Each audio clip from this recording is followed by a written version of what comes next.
very deep roots in my community and a deep commitment to racial and economic justice. I was born into a large family of educators, artists, entrepreneurs, and activists, and they taught me the importance of service and leadership, advocacy, and protest. At an early age, I became a community organizer, and I've been fighting for my community ever since. Today, I'm the Senior Project Director at Massachusetts Advocates for Children, which is a child advocacy organization. It was founded almost 50 years ago by Hubie Jones, and I lead the advocacy there for equity, opportunity, and access for children in Boston, with a special focus on children of color, children who live in poverty, English language learners, immigrant students, and students with disabilities.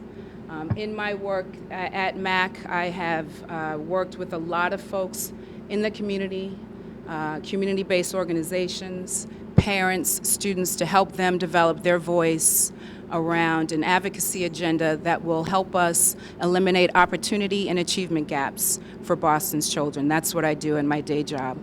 A little more on my background. So as I said before, I was born into a family of educators and activists. My parents were teachers, and they came of age during the civil rights movement of the 1960s. My dad, when he was a student at Northeastern, he led a protest and a takeover of the president's office to fight for Black studies for students at Northeastern. And some of those same fights we still see today, not just in higher ed, but certainly in pre-K through 12. And I've tried to continue that tradition. My mom went to a freedom school when she was young, and she participated in the boycotts of Woolworths here in Boston so she could stand in solidarity with what was happening in the South. And they did this, at early ages, before they had me, and they had me quite young. They got married right out of high school, so they were teens when they had me. And I've tried to continue that fight. We have some of those same issues. For me, when they had me and put me in school, my very first experience outside of my parents' home was at a community school. It was modeled after the Freedom Schools of the South. It was New School for Children. I don't know how many of you are familiar with the community school movement or the independent school movement in the Black community here in Boston and Roxbury. But my parents and my family, they were very active in that movement and helped start New School for Children. There were other schools during that time as well. And they chose that school for me, or started that school, because they were not happy with what was happening in the traditional schools here in Boston. And so some families, went through the courts and fought and went to the NAACP, and there was a court order, and others kind of said, well, we're going to start our own schools. And so my very first experience was at a community school. After that, I went into Boston Public Schools, and they wanted to hold me back a year because they're like, well, what school is this that you're coming from? And thought it was a lower quality school. But my parents stood up and fought and said, no, she needs to go in her right grade. And so that was an important lesson for me as a little 7-year-old girl, to see my parents stand up, taught me the importance of parent voice and advocacy, and again, protest and organizing. After I went into Boston Public Schools, I was bused during the desegregation era in the 1970s. I was bused to Charlestown, and I'm going to swat this fly. I was bused to Charlestown, where I learned a different kind of lesson around the ugliness of this city. And so as a young girl, I was 11 years old at the time, and I got to see a very different side of Boston, kind of that probably first time in my young life, because coming from a community school, I was taught to be proud of who I was as a young Black girl, to be proud of my heritage, and excuse me. Going to Charlestown and facing angry mobs who were throwing stones at us and calling us names as young children, I mean, that was disturbing and kind of traumatic, to say the least. For me, though, my parents, again, fought for me, and then I finished my education and graduated high school through the METCO program. I've taken all of those lessons in terms of my own education, and I've applied that in my own advocacy for children in Boston and fighting for them around closing the opportunity and achievement gap. I'm proud of the work that I've been able to do with immigrant communities. So I've done a lot of work with the Latino community, with the Haitian community, with the Cape Verdean community, with the Somali community, working with students themselves, working with parents to fight for better education. The reason I'm running for Boston City Council, taking my experience in policy, my experience as a community organizer, and my deep roots in this community, not just in Roxbury, but in the South End, is because our community is at a crossroads. So we have this economic boom happening all throughout the city of Boston, and we're being left out of that opportunity.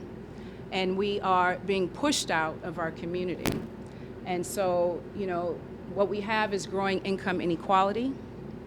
The cost of living is too high, and that's all throughout District 7, whether you live in Roxbury, South End, Dorchester, or Fenway. I hear the same stories when I knock on doors from families, from individuals who are struggling, and it's the same whether people rent or whether they own their own homes, that it is just very difficult. If you rent, it's hard to save money. The rents go up higher and higher and higher. I know families who have had to move 2 and 3 times in 1 year because a new landlord, their landlord raised the rent, or someone new bought the house, or a developer came and they want to condoize the building, and so they're displaced and had to move 3 times.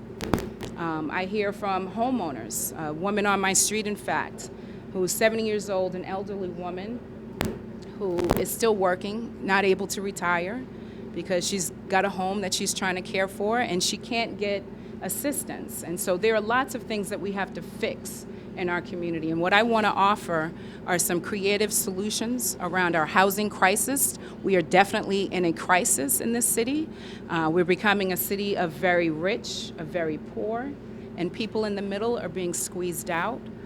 We have challenges around jobs. Certainly in District 7, there's chronic unemployment here.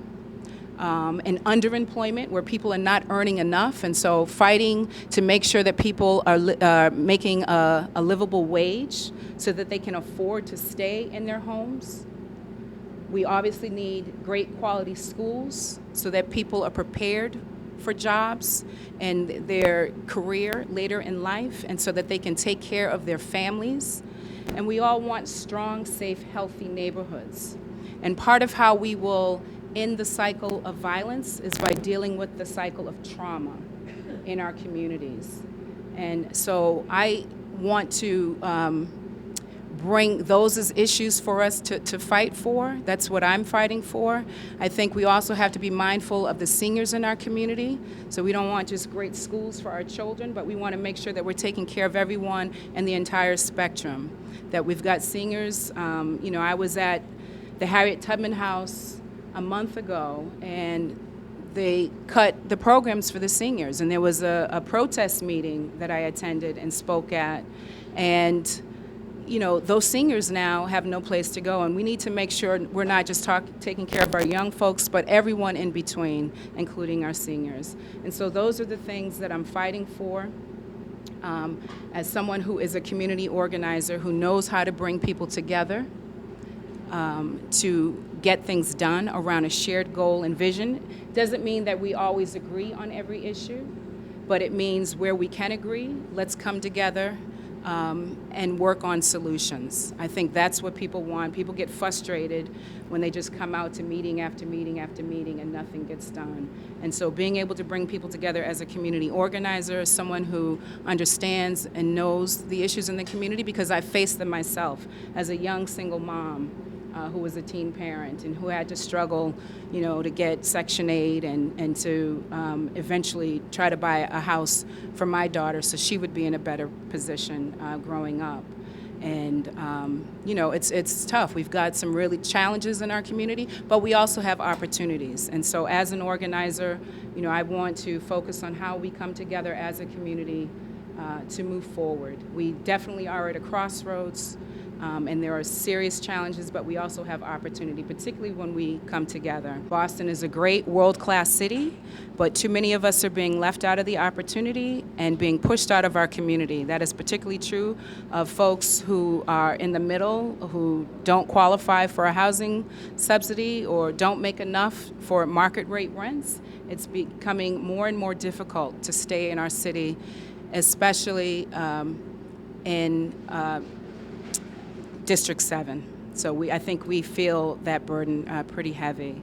And as a next city councilor, I certainly will fight every single day for the residents of this area, of Roxbury, of South End, Dorchester, and Fenway, so that we have our fair share, fighting for creative housing solutions, economic justice and jobs that pay a real living wage, great schools for our children, quality programs and services for our seniors, and strong, safe, healthy neighborhoods. That's what we all want. That is what I am fighting for. I thank you for coming. I thank you for tuning in at home. And I ask and hope to earn your vote on September 26th. Thank you so much for being here.